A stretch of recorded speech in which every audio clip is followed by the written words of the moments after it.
podcast L'Étoile filante, présenté par l'Étoile du Haut. Un petit rappel de ce que c'est l'Étoile du Haut, c'est un centre de périnatalité sociale qui œuvre auprès des enfants de 0 à 5 ans, ainsi que des personnes enceintes dans le Haut-Saint-François. Aujourd'hui, en tant qu'infirmière, on avait envie de vous parler de la matrescence. Qu'est-ce que c'est la matrescence? En fait, c'est un mélange de maternité et d'adolescence. Vraiment la naissance d'une mère. Oui, c'est ça. C'est une période là, très hormonale, beaucoup de bouleversements, aussi des changements physiques, un peu comme à l'adolescence. Puis ça va amener aussi beaucoup de questionnements. Donc, c'est une phase de transition de l'humain vers son rôle de parent. Ça peut vraiment être comme une grosse crise, là. Oui, c'est ça. Comme on parle d'une crise d'adolescence. Fait que l'idée avec la discussion d'aujourd'hui, en fait, c'est de normaliser les sentiments qui sont vécus dans cette période-là, puis d'ouvrir la discussion aussi, parce que c'est des choses dont on n'entend pas parler. Personne ne parle de cette phase-là. Donc, dans la matrescence, il y a comme 4 grands termes, 4 grands sujets qu'on avait envie d'aborder avec vous, puis terminer avec des petites pistes de solutions là, pour tout ça. Donc, le premier terme qu'on voulait aborder, c'est vraiment le changement comme physique. Oui, ben c'est ça. Il y a beaucoup d'hormones là, qui entrent en jeu. Le corps s'adapte à ces hormones-là aussi. Puis, le cerveau change aussi. Il y a des zones spécifiques qui s'activent, là, qui vont permettre à la personne enceinte de devenir un parent puis de prendre soin de son enfant. Parfait. Puis ça vient aussi vraiment là, avec l'idée de partager son corps avec l'enfant aussi, qui peut être parfois difficile. Oui, c'est ça. Il y a des femmes qui ont beaucoup de difficultés avec l'idée d'être deux dans le même corps, là. Il y en a qui adorent ce sentiment-là, il y en a qui trouvent ça plus difficile. C'est des choses qui se passent. Tout à fait normal. Oui, là. absolument. Parfait.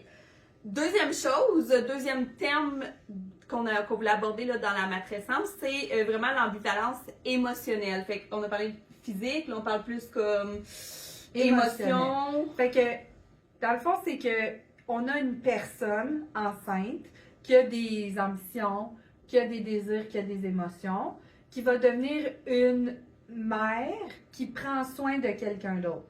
Puis qui va développer aussi des hormones comme l'ocytocine, qui va faire en sorte que physiquement, elle doit prendre soin puis s'attacher à l'enfant.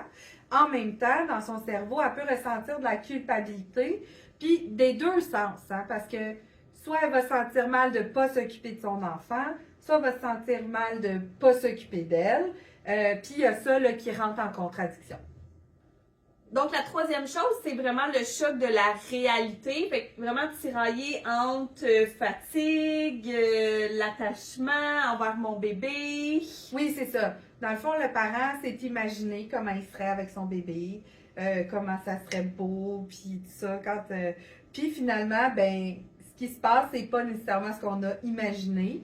Il y a aussi l'attachement avec le bébé. Tu sais, être parent, c'est la première fois dans ta vie qu'on te demande de t'attacher puis d'aimer conditionnellement une personne qu'on connaît pas du tout. Il y a des mamans pour qui ça se fait assez rapidement dans les minutes qui suivent l'accouchement. Puis il y a des femmes pour lesquelles ça prend plusieurs jours, même plusieurs semaines là, avant de ressentir de l'attachement pour l'enfant. Et c'est tout à fait normal, encore une fois. Ça peut dépendre aussi de quelle façon on a vécu l'accouchement. Oui. Est-ce que ce fut un accouchement difficile? Est-ce que c'est un accouchement qui s'est bien passé? C'est tous des facteurs qui viennent en compte dans l'attachement. Là. Oui, comment la grossesse aussi. s'est produit, puis comment on se sent aussi en post-accouchement. Est-ce qu'on se sent plus déprimé, plus euphorique? Tout ça, ça dépend, là. C'est quand même un gros sujet, la matrescence. Oui. Comme on a dit au début, on n'entend pas parler, mais il y a comme tellement de... plein d'affaires qui rentrent en ligne de compte avec émotion. Plein de choses qui se mélangent, là, puis qui viennent se contredire aussi, là. Oui. La quatrième chose, dans le fond, dans les termes de la matrescence, c'est vraiment de réécrire l'histoire. Donc, de vraiment...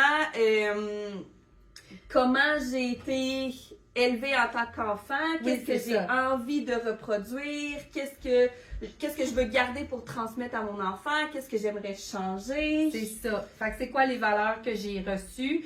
C'est quoi les valeurs que je veux transmettre à mon enfant? Qu'est-ce que je veux reproduire de ce que j'ai reçu? Qu'est-ce que je veux pas reproduire aussi? Puis est-ce que je vais être capable de donner à mon enfant ce que moi j'ai pas reçu en tant qu'enfant? Fait que ça, c'est un paquet de choses sur lesquelles on peut douter. Puis il y a aussi ce sentiment que on sait jamais si on fait la bonne chose ou pas, là. On le dit souvent, hein, la maternité ne vient pas nécessairement avec un livre d'instruction. Non, c'est ça. On apprend à tous les jours de chaque enfant aussi. Là, Oui, Fait que c'est ça. pas Chaque parce parent que- est différent, chaque Mhm, enfant est mhm, différent, mhm, puis tout le monde vit les choses d'une manière Il n'y a différente. pas une seule façon de faire qui est bonne là, dans la maternité, dans la... Fait que là, dans le fond, une fois qu'on a mis ça en contexte, on veut peut-être avoir des pistes de solutions, savoir comment est-ce qu'on peut rendre cette transition-là plus fluide, plus facile. Fait qu'un coup qu'on a compris tout ça, c'est vraiment d'aller dans la déculpabilisation. Fait enlever la culpabilité qu'on a Mhm. en tant que nouveau parent. Oui, c'est ça. Fait qu'il faut se donner une chance. C'est vraiment ça le mot d'ordre. Se donner une chance d'absorber le coup, pas le coup, mais Les émotions. les émotions, la transition, se laisser le temps de se déposer dans son rôle de parent. Exprimer aussi qu'est-ce qu'on sent. Ça serait une autre piste de solution. Fait exprimer nos ressentis à quelqu'un à qui on a confiance, à quelqu'un qui est prêt aussi à recevoir l'information qu'on va lui transmettre. Oui, sans nécessairement nous donner des solutions, juste entendre, tu sais, qu'on est plus fatigué, qu'on s'attache pas au bébé comme on pensait qu'on le ferait, qu'on est anxieux, qu'on doute de toutes nos décisions, que notre allaitement se passe pas comme dans les livres ou dans les films, tout ça. Tu sais, il faut trouver une personne de confiance pour pouvoir en parler.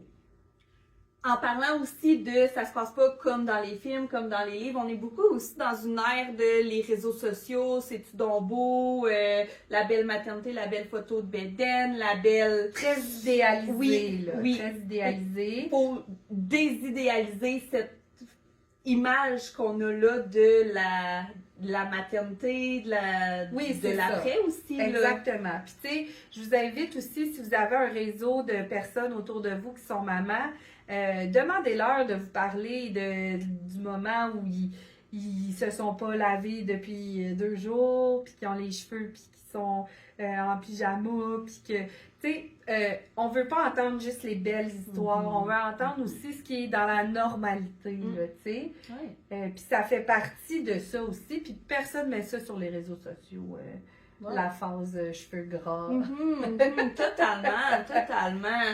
Puis, laissez-vous aussi le temps, on l'a dit tantôt, là, comme laissez-vous le temps de vous déposer, d'accepter tout ça, qu'il y a des choses qui se passent bien, il y a des choses qui se passent moins bien. Il faut vraiment comme une phase de transition. Là. Laissez-vous du temps. Oui, puis une relation aussi, ça se développe sur le long terme. Hein? Quand on se fait un copain, bon, on le voit au début, quelquefois une fois par semaine, nanana. Finalement, on finit par déménager ensemble. Tu sais, c'est un peu la même chose pour le bébé. On le rencontre, puis là, on se donne du temps pour développer une relation avec le bébé. Ça se fait pas, des fois, en criant ciseaux. Là. Puis il y a aussi de permettre aux partenaires de s'impliquer. Ah, ben on oui. parle beaucoup, là, tu sais, De la personne qui a tout accouché. ça, oui.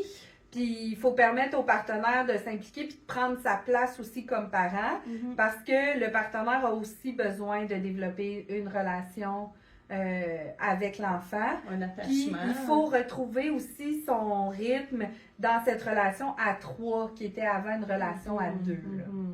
Ça, c'est pas simple. Non. Non, vraiment pas. C'est pour ça que les intervenantes de l'Étoile du Haut sont là pour vous aider puis vous épauler par rapport à ça.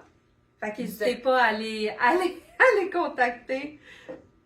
Cheers! Yay!